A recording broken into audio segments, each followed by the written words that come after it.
네, 차관님. 대법관 후보 추천위원회의 법무부 장관님이 구성원이시죠? 네, 장관님께서 구성원이십니다. 노태학 대법관 후임 관련해서 추천은 1월에 마무리가 됐지요? 1월. 네, 정확하지 않습니다. 그런 걸로 알고 있습니다. 1월 21일입니다. 네. 추천이 완료된 게. 그리고 209일 동안 제청이 없었어요. 대법원장의 제청이 없어서 209일 동안 대법관이 지명이 되지 않은 이 일은 심각한 헌법 공백 상태가 유지된 것이죠.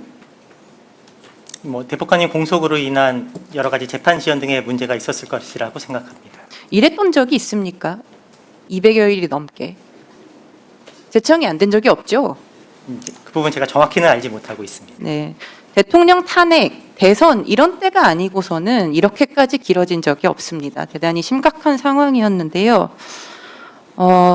이 과정에서 수요일에 노경필 보건행정처장이 나와서 새로운 후보 추천위원회를 만들려고 했다. 이런 이야기 했어요. 보셨나요? 네, 신문지상으로 간략히만 내용을 봤습니다. 후보 추천위원회가 이미 후보를 추천한 바 있는데 제청을 하지 않고 새로운 후보 추천위원회를 꾸리려고 했던 전례가 있습니까?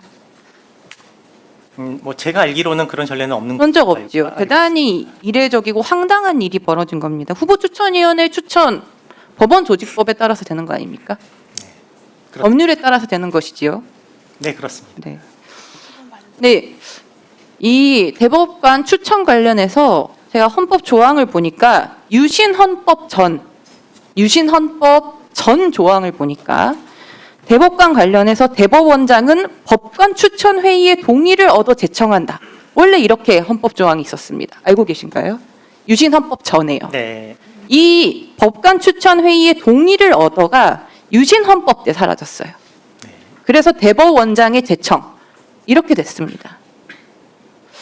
이 법관 추천 회의의 동의를 통해서 사실은 협의와 조정, 균형과 견제 이런 게 있었는데 유신 헌법 때 이게 사라지고 87년에 국회의 동의를 얻어 이렇게 들어간 거거든요.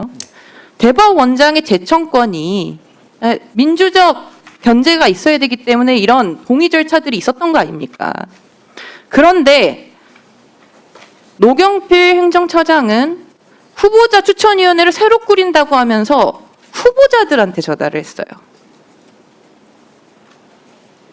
이 후보자 추천위원회의 구성원이었던 법무부 장관님 전화 받으셨습니까? 이게 추천위원회 위원들에게 연락하신 게 아니고 후보자 어떤 분들께 연락하신 제가 지적하고 싶은 부분이 그것입니다. 법률에 따라서 후보자 추천위원회의 추천을 무시한 것도 황당하지만 새로운 후보자 추천위원회를 꾸릴 거면 위원회 위원들한테 전화해야 되는 거 아닙니까? 왜 법무부 장관님한테는 전화를 안 했을까요? 법무부 들은 바 없죠. 제가 아는 범위에서는 없습니다. 추천위원회 위원들한테 전화를 안 하고 후보자들한테 전화를 한 이유가 뭘까요? 후보자들 지금 4명 안 된다. 지금 4명 안 된다 사퇴하라. 이런 뜻으로 전화한 거 아닙니까? 노경필 행정처장이. 그것이 아니면 해석할 수 있습니까? 저는 노경필 행정처장이 새로운 후보 추천위원회를 꾸리려고 한 것도 법률을 무시한 행태라고 생각하지만 후보자들에게 전화한 것, 새로운 후보자 추천위원회를 꾸리겠다고 후보자들에게 전화한 것은 명백한 사퇴 종용이라고 생각합니다. 이 대단히 심각한 상황이 벌어지고 있는 것이기 때문에 법무부에서도 주시해야 된다고 봅니다. 법무부 장관님은 추천위원회 구성원이기도 하니까요. 심각하게 보고 있습니까? 지금 이 상황을? 네, 이 상황에 대해서는 국민적 관심도 굉장히 높은 사안으로 생각하고 있습니다. 네, 이번 주에 이 일들이 다 벌어지고 있어요. 국민들께서 다 보고 있습니다.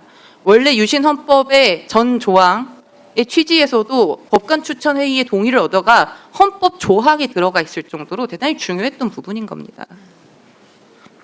한 가지 더 말씀드리겠습니다, 차관님. 그 법률구조공단이 산하 기관이죠? 네, 그렇습니다. 법률구조공단 보수 규칙을 보면요, 수당을 지급받는 자에 대해서는 시간 외 근무수당, 야간 근무수당, 휴일 근무수당을 지급하지 않는다라고 보수 규칙에 박혀 있어요. 그런데 법원에서 이것이 잘못됐다고 판단한 판례가 있습니다. 네.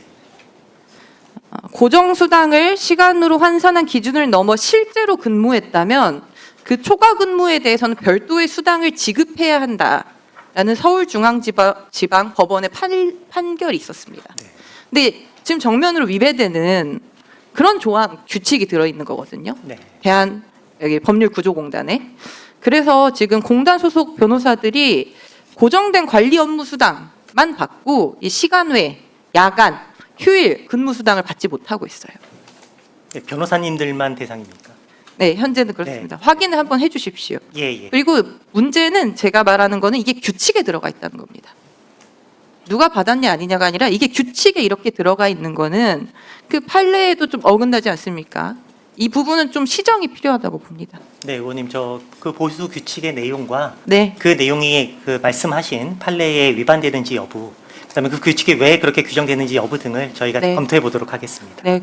근데 법원의 판단 취지는 실제로 근무했다면 줘야 된다 이거거든요. 네. 그래서 그것이 어긋나는지는 확인하시되 어떻게 하는 것이 정말 맞는 방향인지도 고민을 같이 해주셔야 될 것 같습니다. 네, 네. 그렇게 하도록 하겠습니다. 네. 네, 시간이 없는데 그 윤석열 정부 특수활동비 내역 공개 관련해서 하급식 파기환송 있지 않았습니까? 네, 그 대통령 기록관으로 갔다고. 네. 네. 어떤 판결을 말씀하십니까? 특수활동비 내역 정보 공개 취소 소송 관련해서. 윤석열 대통령의 청와대에서 사용한 특수활동비를 말씀. 예. 그 최근에 하급심에서 파기환송이 됐는데요. 이게 자료를 공개하지 말라는 취지는 아니고 기록 주체가 바뀌었기 때문에 안 된다라는 뜻인데 이 내용이 맞지 않고 오히려 기록 자체는 있는데 기관이 바뀌어서 볼 수 없다 이거잖아요. 근데 이 부분은 정확하게 소송에 심각한 사각지대가 생기는 것 같거든요. 네. 보완해야 되는 지점이 있는 것 같아요. 행정소송법상. 네, 네. 그 부분에 대해서 살펴보시고 네. 해야 할 게 있으면 조치를 취해 주십시오. 네, 네. 행정소송과에서 그 내용을 점검해 보도록 하겠습니다. 네, 수고하셨습니다.